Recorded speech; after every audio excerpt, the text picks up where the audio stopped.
story you are about to hear is true.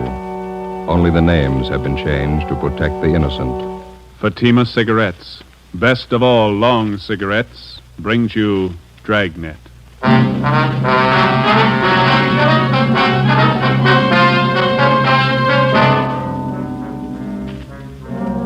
You're a detective sergeant. You're assigned to forgery detail. An accomplished check forger is at work in your city. His victims, small businessmen. You know his M.O., you don't know his identity. Your job, get him. If you want a long cigarette, smoke the best of all long cigarettes. Smoke extra mild Fatima.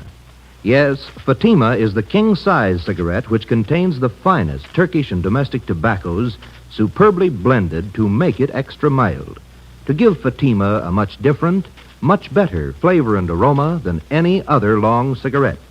That's why Fatima has more than doubled its smokers coast to coast. Enjoy extra mild Fatima yourself. Best of all, long cigarettes. It's wise to smoke extra mild Fatima. It's wise to smoke extra mild Fatima.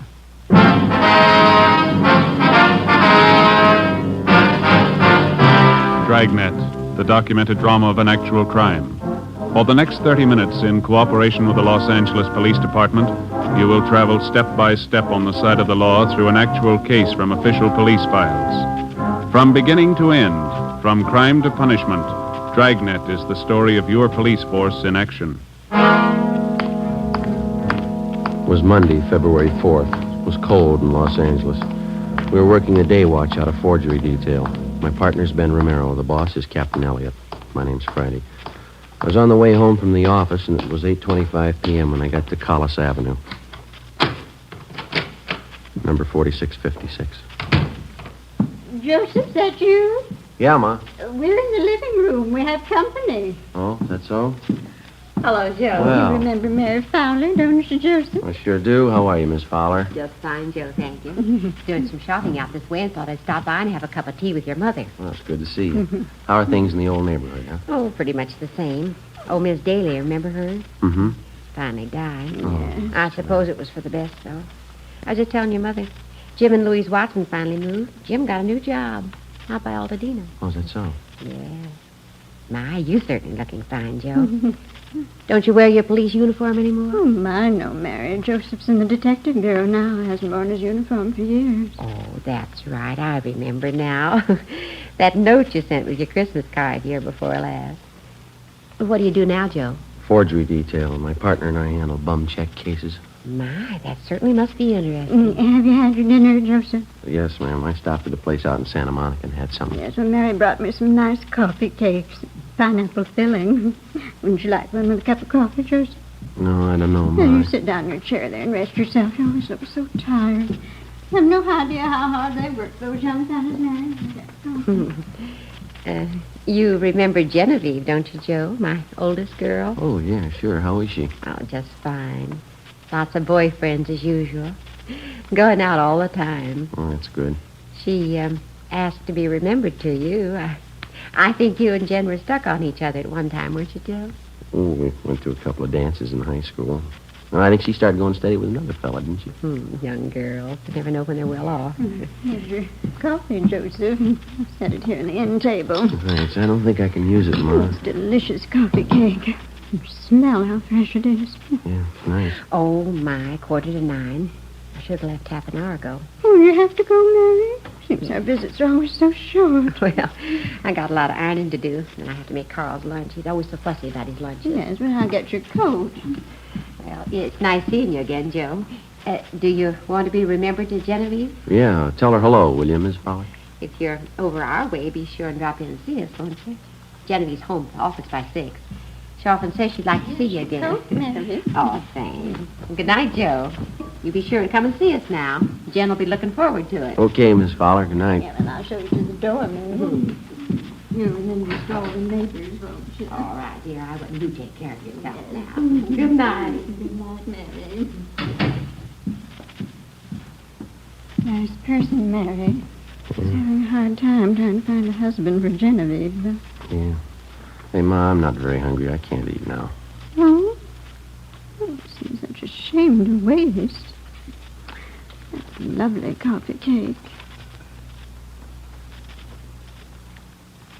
Been used on the same case, hmm? Yeah, same one. Seems to me it's taking an awfully long time. Well, we've been on it 2 months, yeah. I'll never understand it. Why people write bad checks. Always get caught. Well, it's easy living while it lasts. Now, you know what the man's handwriting is like. Don't you know who the man is? Well, we think so, Ma. We're not sure. There's hundreds of check men who work almost alike. Some of them even look alike. There's always a big enough field to pick from. Our problem's picking the right one. Now, I don't know much about it, but the whole thing seems kind of silly to me. Well, how's that? What's this man supposed to be doing? Going around your small neighborhood stores, cashing $15 and $20 checks? Well, if he got himself a job, he could probably earn that much in one day doing good, honest work. Yeah. Say, Ben didn't call before I got home, did he? Mm-hmm. Wasn't he with you? Oh, he was going to interview one of the bum check victims on his way home, a grocery store owner down in Highland Park. It might be him now. Oh, now, don't hang on that phone, Joseph. Your coffee will get cold. Yeah. Friday talking.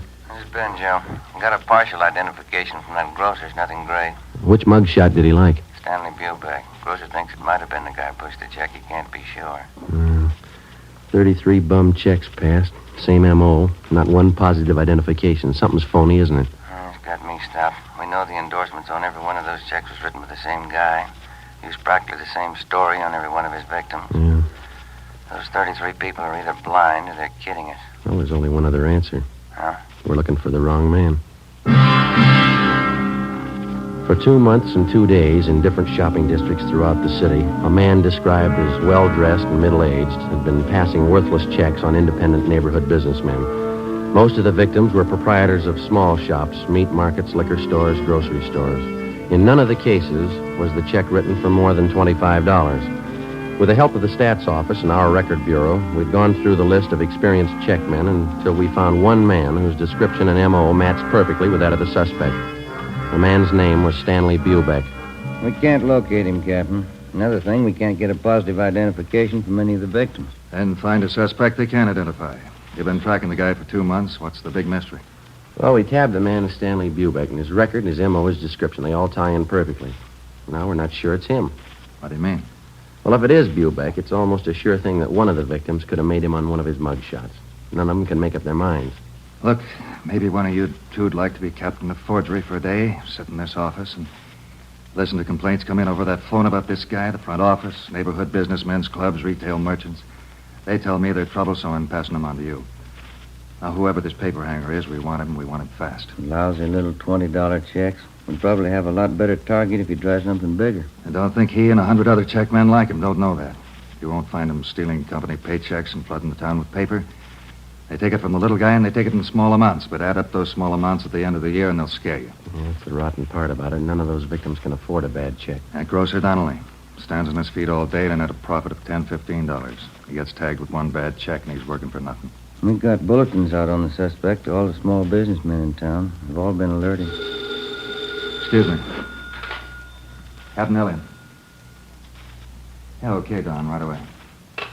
Don Myers. He went over the handwriting of those last 3 checks, wants to see you. Okay. How about that special bulletin you got out to the prisons on Stanley Bubeck? Any replies? Nothing yet, Skipper. All right, stay on it. Right. Let's go, Ben. It's a sour deal.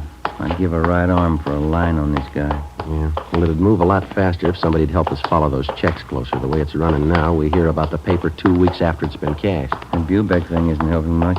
No use trying another line till we get it settled. Hi, Don. Oh, hi. Just finished up on those last 3 checks that came in. You want to give them a look? How do they shape up? Well, you can see for yourself. Right here. Yeah? Here are the 3 I just went over. Mm-hmm. And here are half a dozen bad ones for cash last month. The endorsements on this half dozen match perfectly. And those other 3? Well, I'd say they were endorsed by the same person. Now, look here. Hmm. You can notice the capital letters. Now, he still handles them the same way. Disconnected from the other letters in the first name. See? Yeah. But he connects the capitals in the last name. See? Mm-hmm. Not very bright. Yeah. Not much doubt in my mind. All the other handwriting factors tie in. The form, skill, shading. They all match up. The movement, the terminals, they're all the same for my money. Yeah, here, the way he writes the lowercase letters. Yeah, that cinches it for me. How's that done? Well, here. The inclination of the terminal stroke on the S. See it? Degree of slant above the horizontal is just about 55 degrees in all cases. Mm-hmm. Now, the finger movement and his capitals have plenty of freedom. They're not shaded much. Yeah. Nothing like this in his lowercase letters, though, you see? Here. Yeah, I think I know what you mean. Not much freedom here, lots of shading. And the pressure on the lifts, here, they match up. Mm-hmm. Same on the downstroke. No, I'd say the skill is medium in all cases. Embellishments, both class 2. No changes at all in the style? Oh, he made the signatures look a little different. All 8 factors match up, though. It's the same person. All we have to do is find him. Hey, how about this fellow Stanley Bubeck? I thought you had him tapped. Now, we're not too sure about him, but it's the only line we got to work on, so it'll have to do for now. Mm-hmm. Romero, the man in the office to see you and Joe. Name's Loomis. Right, Fred. Be there in a minute. Okay. Well, thanks, Don. We'll check you later, huh? Sure, okay. See you. Let's go, Ben.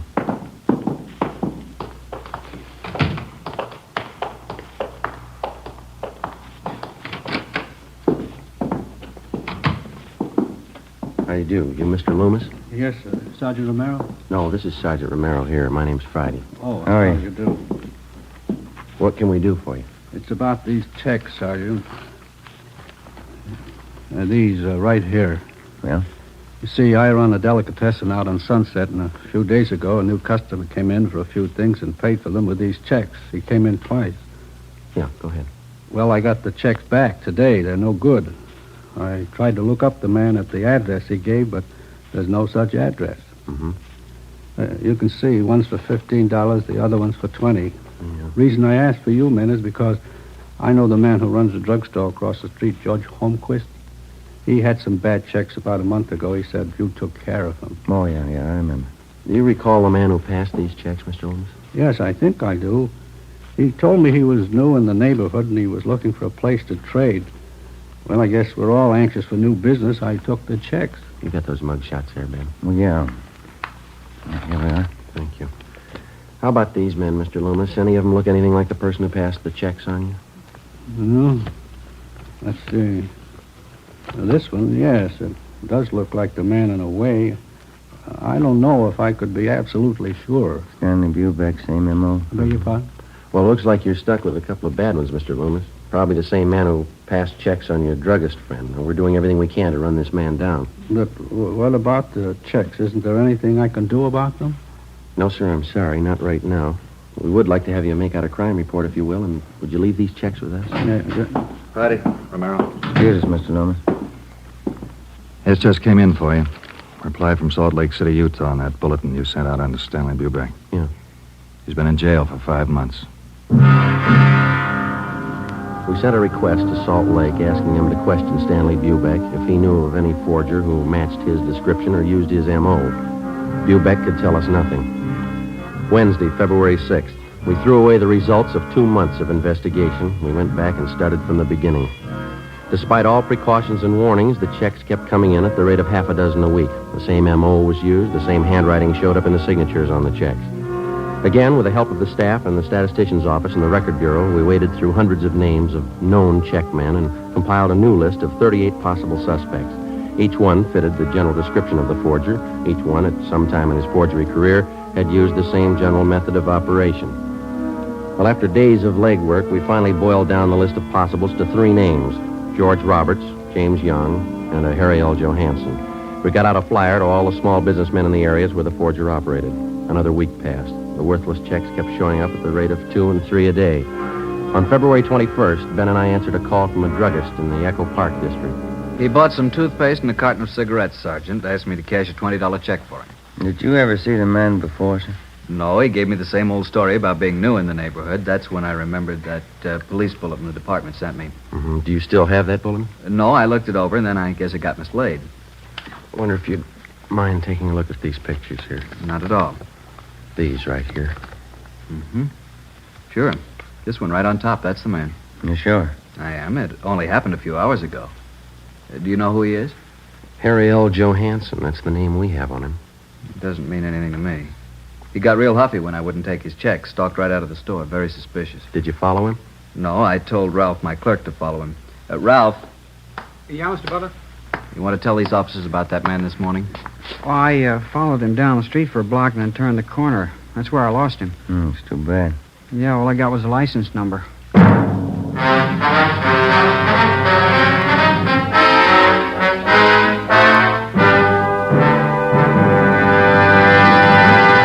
You are listening to Dragnet, the case history of a police investigation presented in the public interest by Fatima Cigarettes. If you smoke a long cigarette, it will be in your interest to listen to a typical case history of a Fatima smoker. It's the case of Northwest Airlines stewardess Jean Metzen. You'll see her picture in leading magazines this week. Now, her actual signed statement. There's one thing I really look forward to after a long flight. A good, mild smoke. That's why I prefer king-size Fatima. It's milder than any other long cigarette I've tried. Yes, I agree it's wise to smoke extra mild Fatima. And so do more and more smokers every day. Actual figures show extra mild Fatima has more than doubled its smokers coast to coast. So enjoy extra mild Fatima yourself. The king-size cigarette, which contains the finest Turkish and domestic tobaccos, superbly blended to make it extra mild. You will prefer Fatima's much different, much better flavor and aroma. You will agree. It's wise to smoke extra mild Fatima. It's wise to smoke extra mild Fatima. Best of all, long cigarettes.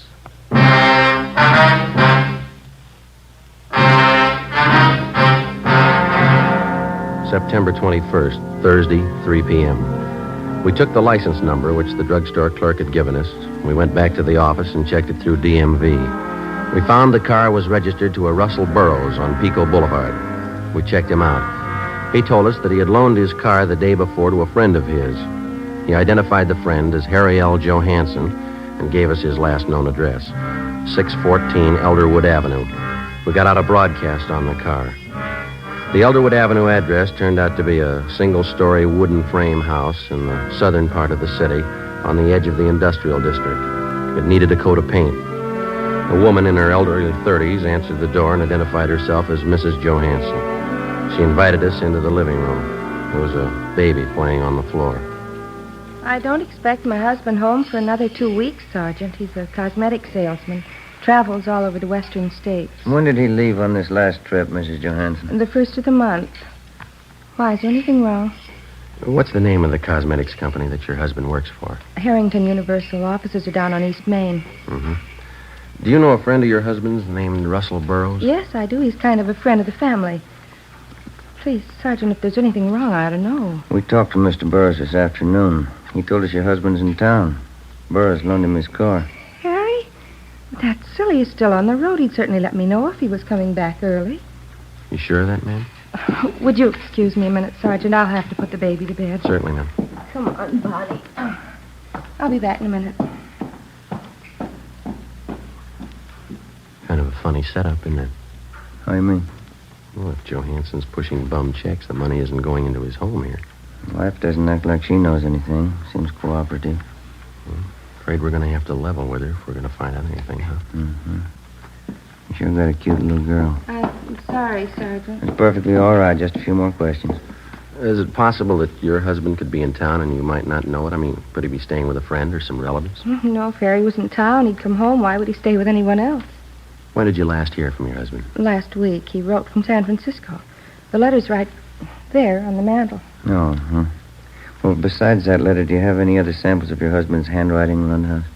Well, I think so, yes. Where did you say you were from? Central Division, Forgery Detail. You investigate checks, bad checks. Yes, ma'am, that's right. And you know about my husband.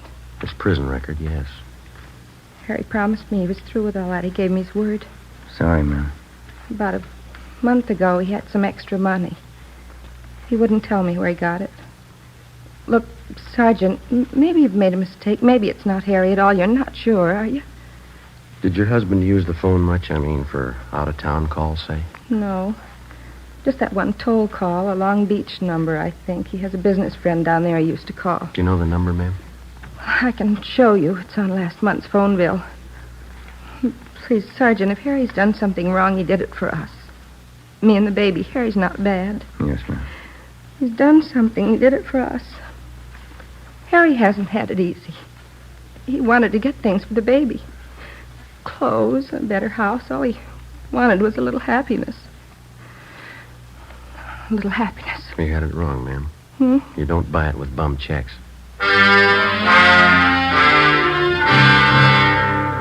Before we left Mrs. Johansson, we called and had a stakeout placed on the house, and then we got a sample of her husband's handwriting and the Long Beach telephone number that he was in the habit of calling. The next morning, Don Myers in handwriting compared Harry Johansson's letter with the signatures on the worthless checks. It matched. We called the Harrington Universal Cosmetics Company. They never heard of Harry Johansson. We called that Long Beach phone number. A woman answered and gave us the address where the telephone was installed. Turned out to be a swanky, modern apartment house. In apartment 18, we interviewed a good-looking brunette. She identified herself as Harry Johansson's common-law wife. She was well-dressed, and the apartment was richly furnished. What's it all about? What do you want, Harry? Police business. You know where he is? Well, what's he done? Do you know where he is? He drove into Hollywood this morning. Might be back tonight. I don't know for sure. Is this your apartment? Yeah. Mine and Harry's. You're sure that Johansson's not here now? Of course I'm sure. Why? Well, and you won't mind if we come in and look around, huh? I have a right to know what it's all about. Johansson's wanted for forgery. Now, if you want to get involved, you help him hide out. I'm not asking for that kind of trouble. Go ahead and look. Take the bedroom, will you, Ben? Right. Never mind, cop. Thanks for the help, honey. I don't want any part of your troubles, Harry. I didn't know a thing about it, officer. Ben? Yeah. You better come along, too, lady. Well, tell him, Harry. I don't know what it's about. What's the idea of getting me mixed up in this? How do you think I was paying for this place? Taking you out and buying us clothes for you. I don't want any part of it. 3-room apartment, a couple of dresses. That's all he ever got me. You got no complaints, lady. Huh? That's more than he bought his kids. 1 p.m. Friday. Ben and I took Harry Johansson to the county jail where he was booked for suspicion of forgery. We called Mrs. Johansson and notified her. She immediately contacted friends and relatives and raised enough money for a writ to have her husband released from jail. 3 days later, Johansson was arraigned and a date set for his preliminary hearing. After the arraignment, Ben and I took him back to the county jail for rebooking. I'd like to ask you a question, Johansson. Yeah? You got any money of your own left? Why don't you stick to your own business, copper? That family of yours is having a pretty rough time. Your wife borrowed every cent she could find to bail you out. Now, what's she going to live on? She got relatives. Yeah, there's the elevator. Come on, Johansson.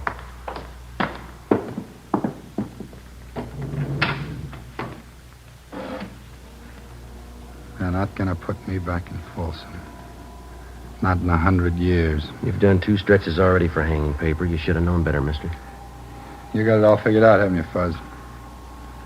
Well, I'm not going back. Take it easy. You got a couple of more weeks on bail before the trial. Yeah. A couple of weeks. What's the matter with you? Don't you feel well? They won't get me back to Folsom. You're not making it any easier on yourself. All right, Archie.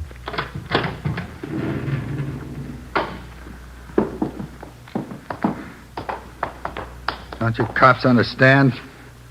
I hate it. Every lousy bit of it. I'm not going back to Folsom. I'm not going back. Now, do you understand? It's a good idea, mister. You remember that when you get out. We booked Harry Johansson into county jail. His bail was continued, and he was released pending the trial.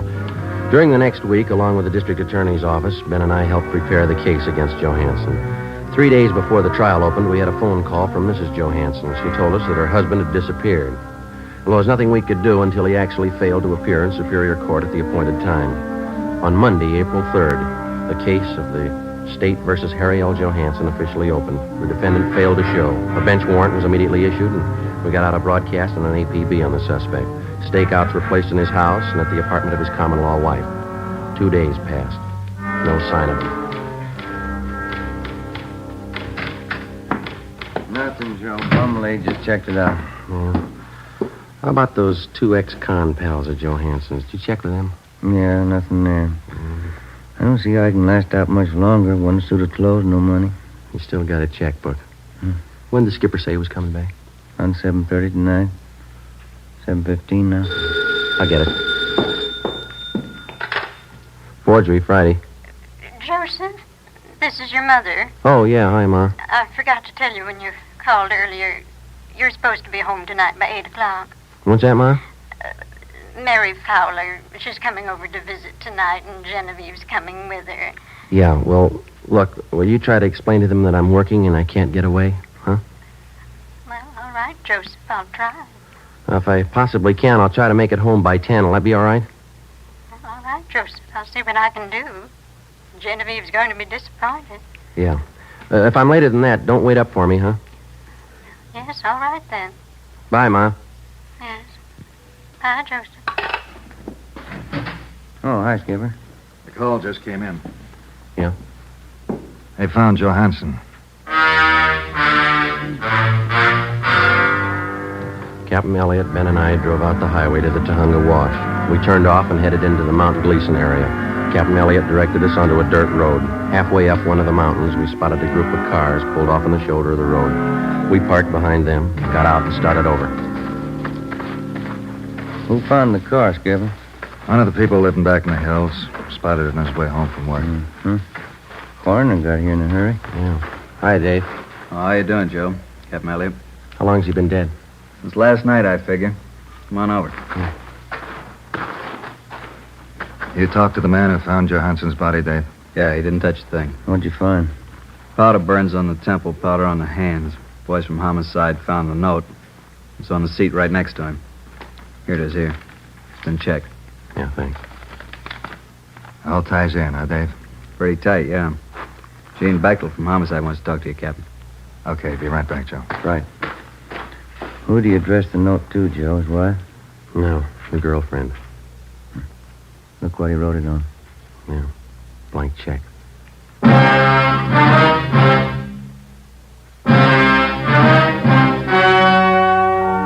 The story you've just heard was true. Only the names were changed to protect the innocent. On April 9th, an inquest was held in the coroner's office on the main floor of the Hall of Justice, Los Angeles, California. In a moment, the results of that inquest. And now, here is our star, Jack Webb. Thank you. The working detective comes in contact with many people in his daily tour of duty. People who are willing to cooperate and those who won't even try. It's a difficult task, but the police officer has been trained to try to please everybody to the best of his ability. So with a cigarette, the people who make Fatima try to please all long cigarette smokers. They carefully select and blend the finest Turkish and domestic tobaccos to make Fatima extra mild, the best of all long cigarettes. Now, if you're a long cigarette smoker like I am, smoke Fatima. Every pack is extra mild. Fatima.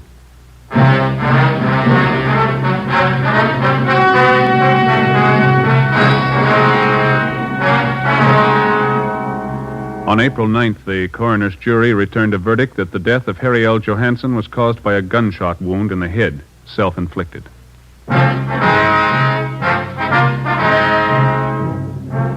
You have just heard Dragnet, a series of authentic cases from official files. Technical advice for Dragnet comes from the Office of Chief of Police W.H. Parker, Los Angeles Police Department. Fatima Cigarettes, the best of all long cigarettes, has brought you Dragnet from Los Angeles. Coming up, Duffy's Tavern. More good times on NBC.